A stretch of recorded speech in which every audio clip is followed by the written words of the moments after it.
Salam kasih, salam jumpa kembali dengan kami Majelis Gereja HKBP Parung Panjang. Saudara yang terkasih dalam Yesus Kristus, ada 3 hal yang akan dihadapi oleh seseorang dalam hidupnya. Yang pertama adalah ilmu, wawasan yang dia peroleh selama hidup ini. Yang kedua adalah yang namanya iman, mempercayai akan segala sesuatu berdasar keyakinannya dengan Tuhan. Yang ketiga adalah yang akan dihadapinya, yang diterima dalam hidupnya adalah penderitaan, tantangan dan cobaan, rintangan di tengah-tengah kehidupan ini. Yang menjadi persoalan adalah ketika penderitaan datang, apa yang dipakai oleh seseorang untuk menghadapinya. Karena jika dipakai ilmu, banyak orang-orang pintar yang tidak bisa menghadapi persoalan hidupnya menjadi putus asa dan bahkan bunuh diri. Oleh sebab itu, kita pasti semua menerima yang namanya ilmu, kepintaran. Tetapi untuk hal menghadapi yang namanya pencobaan, penderitaan, tantangan, perlu ada yang namanya iman kepada Tuhan, sehingga kita dikuatkan. Berdasarkan itulah kami membuat renungan yang akan menguatkan saudara untuk menghadapi setiap persoalan-persoalan. Dan biarlah melalui renungan ini saudara boleh menemukan jawaban-jawaban yang Tuhan berikan kepada saudara menghadapi setiap persoalan-persoalan kehidupan. Selamat menikmati renungan yang disampaikan oleh majelis gereja ini, dan biar renungan ini menjadi berkat bagi kita, bagi gereja kita juga. Amin.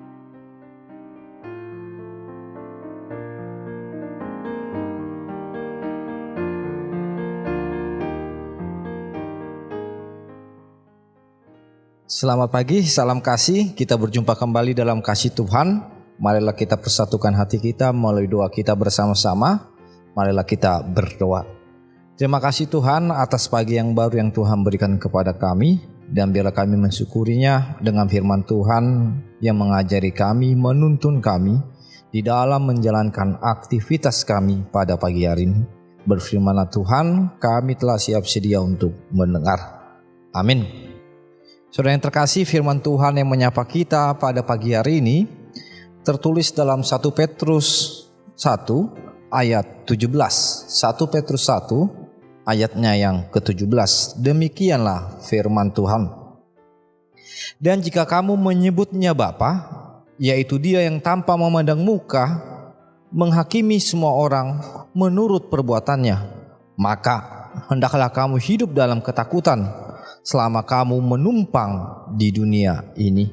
Demikian firman Tuhan. Saudara yang terkasih, membaca nas ini kita terpanga dengan satu kata yang disampaikan oleh Petrus, bahwa kita menumpang di dunia ini. Yang artinya surat Petrus ini mengingatkan kita akan identitas kita orang percaya, yaitu orang-orang yang menumpang dunia ini.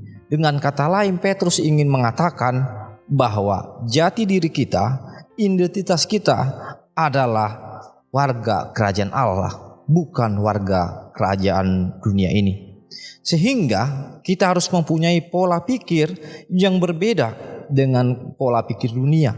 Itu sebabnya Rasul Paulus dalam Filipi selalu mengingatkan, janganlah engkau serupa dengan dunia ini, tetapi berubahlah oleh pembaruan imanmu. Lalu bagaimana kita hidup yang hanya sementara, yang menumpang di dunia ini? Yang pertama, memang Petrus mengatakan takutlah akan Tuhan. Ketika seseorang takut akan Tuhan, orientasi kehidupannya akan berubah. Dia akan menjalani kehidupan baik mati maupun hidup untuk memuliakan Tuhan.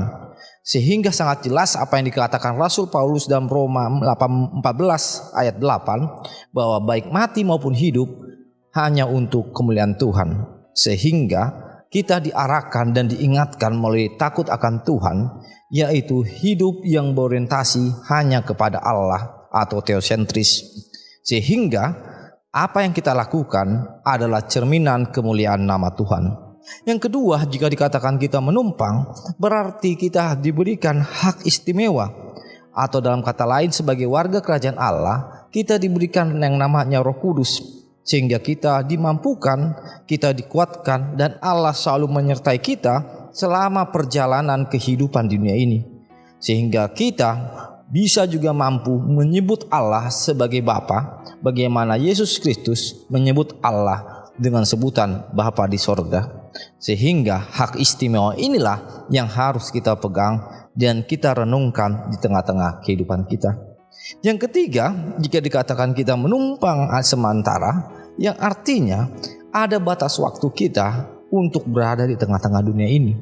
Jikalau pemazmur mengatakan umur manusia 70 tahun, berarti kita diingatkan agar memakai kesempatan waktu yang ada, yang masih kita nikmati di dunia ini, untuk dapat mempergunakan waktu yang telah Tuhan berikan. Sehingga waktu itu menjadi waktu kairos Tuhan yang berorientasi hanya untuk kebaikan dan hanya untuk kemuliaan Tuhan semu, yang tidak lain untuk kemuliaan nama Tuhan saja. Oleh sebab itu, kita pakai batas waktu yang Tuhan berikan agar kelak ketika kita mendiami tempat yang memang sudah diberikan Tuhan, disitulah kita menerimanya dengan sukacita yang dari Tuhan. Oleh sebab itu, pakailah kesempatan kita saat ini yang masih diberikan Tuhan untuk sementara dunia ini, dan ingatlah ada tujuan kita yang paling utama yang diingatkan kita agar bersikap untuk kemuliaan nama Tuhan. Amin. Kita berdoa. Terima kasih Tuhan atas firman Tuhan yang menyapa kami melalui surat Petrus saat ini, di mana kami diingatkan bahwa kami orang-orang percaya adalah orang-orang yang hanya menumpang di dunia ini, sehingga kami diingatkan akan status keistimewaan kami sebagai warga kerajaan Allah. Dan biarlah kami memakai waktu yang sementara ini dalam hidup kami untuk memuliakan nama Tuhan. Terima kasih Tuhan, bantulah kami agar segala kehidupan perbuatan kami boleh mencerminkan kemuliaan Tuhan di tengah-tengah kehidupan dan orang-orang yang tidak mengenal Tuhan. Terima kasih Tuhan, di dalam Kristus Yesus kami berdoa. Amin.